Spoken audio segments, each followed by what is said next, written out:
आज हम BA part प्रथम वर्ष के प्रथम प्रश्न पत्र भौतिक भूगोल के बारे में बातें करेंगे। जिसमें पिछले वीडियो में हमने बात किया था नदियों द्वारा निर्मित शिलाकृतियां। आज हम पवन के कार्य के बारे में बातें करेंगे। जैसा कि आपको पता है कि हवाएं जो है प्रमुख से कहाँ तेज चलती हैं। एक तो समुद्र पे अधिक गति से चलती हैं और दूसरा रेगिस्तान में मरुस्थलीय एरियो में हवा की गति काफी तीव्र होती है। तो यहाँ पर जो अपवर्तन का कार्य होता है वो हवा के द्वारा ही होता है। तो कहा जाता है कि शुष्क मरुस्थल में हवा जो है एक प्रमुख कार्य करती है। वो अपवर्तन का भी कार्य करती है और निक्षेपण का भी कार्य करती है। ठीक है। शुष्क मरुस्थलों में यांत्रिक अपक्षय के कारण चट्टानें विघटित होती है और इसे ढीली पड़ जाती है। इन असंगठित चट्टानों को पवन आसानी से अपवर्तित कर देता है। पवन द्वारा अपवर्तन का कार्य तीन रूप से प्रमुखता से होता है। एक होता है अपवाहन के द्वारा, जिसमें यांत्रिक अपक्षय के कारण ढीली और असंगठित चट्टानों के कणों को पवन उड़ाकर एक स्थान से दूसरे स्थान पर ले जाती है। दूसरा होता है अपघर्षण, इसको हम बोलते हैं अपवाहन। एक स्थान से दूसरे स्थान तक रेत के कणों को जो उड़ा के ले जाती है पवन, उसको बोलते हैं अपवाहन। दूसरा होता है अपघर्षण। हवा में बहुत ज्यादा आपके धूल की मात्राएं होती हैं, डस्ट पार्टिकल्स होते हैं, वो क्या करते हैं लगातार जिससे भी टकराएंगे वहां पर घर्षण करते हैं, उसको रगड़ते रहते हैं, बिल्कुल उस तरह से सैंड पेपर की तरह। जो कभी हम किसी का जंग छुड़ाना हो या घर में करना हो तो सैंड पेपर से रगड़ते हैं, तो ये बिल्कुल रगड़ते हैं, तो इसको बोलते हैं अपघर्षण। रगड़ने को अपघर्षण बोलते हैं। ये भी आपके अपवर्तनात्मक कार्य का प्रमुख यंत्र है। तीसरा सन्निघर्षण। सन्निघर्षण के तहत सेल कण आपस में रगड़ खाकर यांत्रिक ढंग से टूट जाते हैं, तो हम बोलते हैं सन्निघर्षण, आपस में टकराना। ये है। तो अपवर्तनात्मक स्थल रूप में सबसे पहला हम पढ़ते हैं अपवाहन बेसिन या वातकर।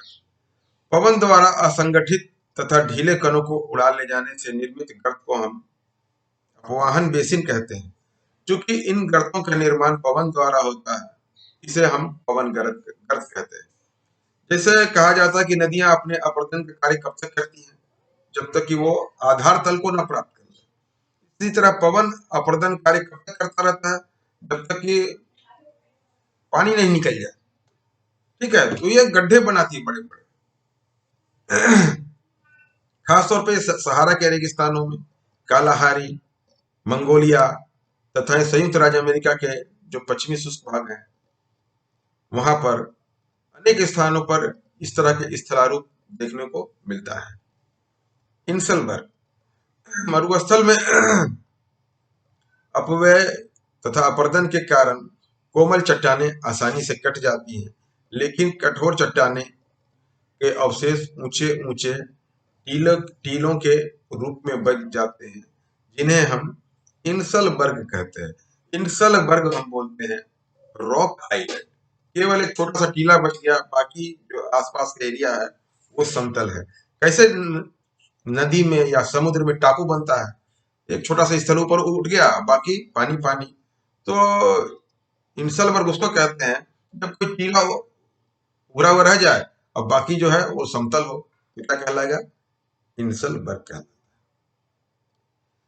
छत्रकशिला, जिसको हम मशरूम रॉक भी कहते हैं। मरुस्थल भागों में यदि कठोर चट्टानों के रूप में ऊपरी आवरण के नीचे कोमल चट्टानें लंबवत रूप में मिलती हैं, तो इस पर पवन के अपघर्षण के प्रभाव से विभिन्न स्थल स्वरूपों का निर्माण होता है। पवन द्वारा चट्टान के निचले भाग में अत्यधिक अपघर्षण द्वारा उसके आधार कटने लगता है, जबकि ऊपरी भाग अप्रभावित रहता है। साथ ही पवन कई दिशाओं से चलती है, तो चट्टान का निचला भाग चारों तरफ से कट जाने के कारण पतला हो जाता है, जबकि ऊपरी भाग अप्रभावित रहता है। इससे कहते हैं छतरी नुमा स्थल रूप का निर्माण होता है, जिसे हम छत्रक शिला कहते हैं। छत्रक शिला को रेगिस्तान में गारा कहा जाता है। सहारा के रेगिस्तान में इसे गारा कहा जाता है। भू स्तर शुष्क प्रदेश में जहां असंगठित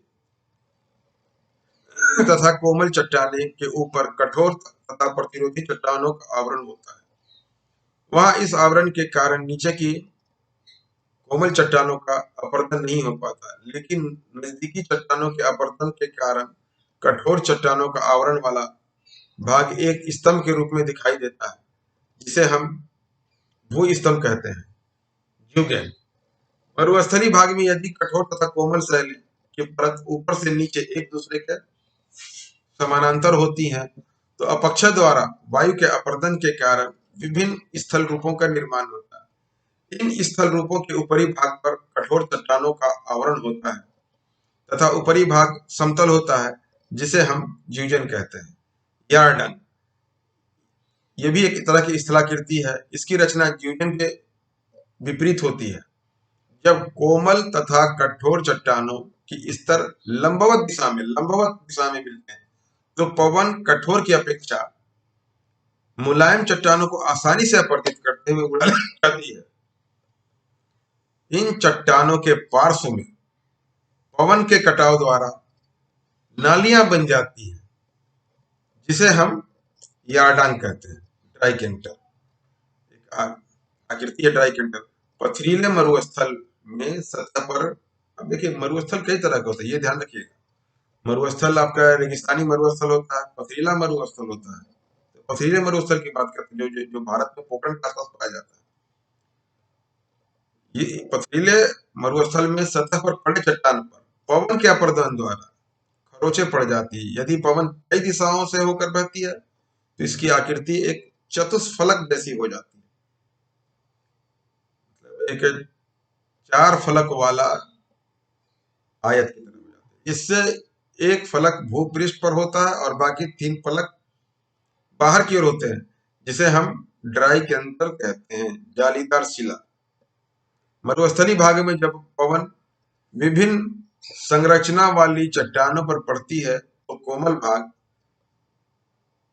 पवन द्वारा उड़ा लिए जाते हैं, लेकिन कठोर भाग यथावत बने रहते हैं।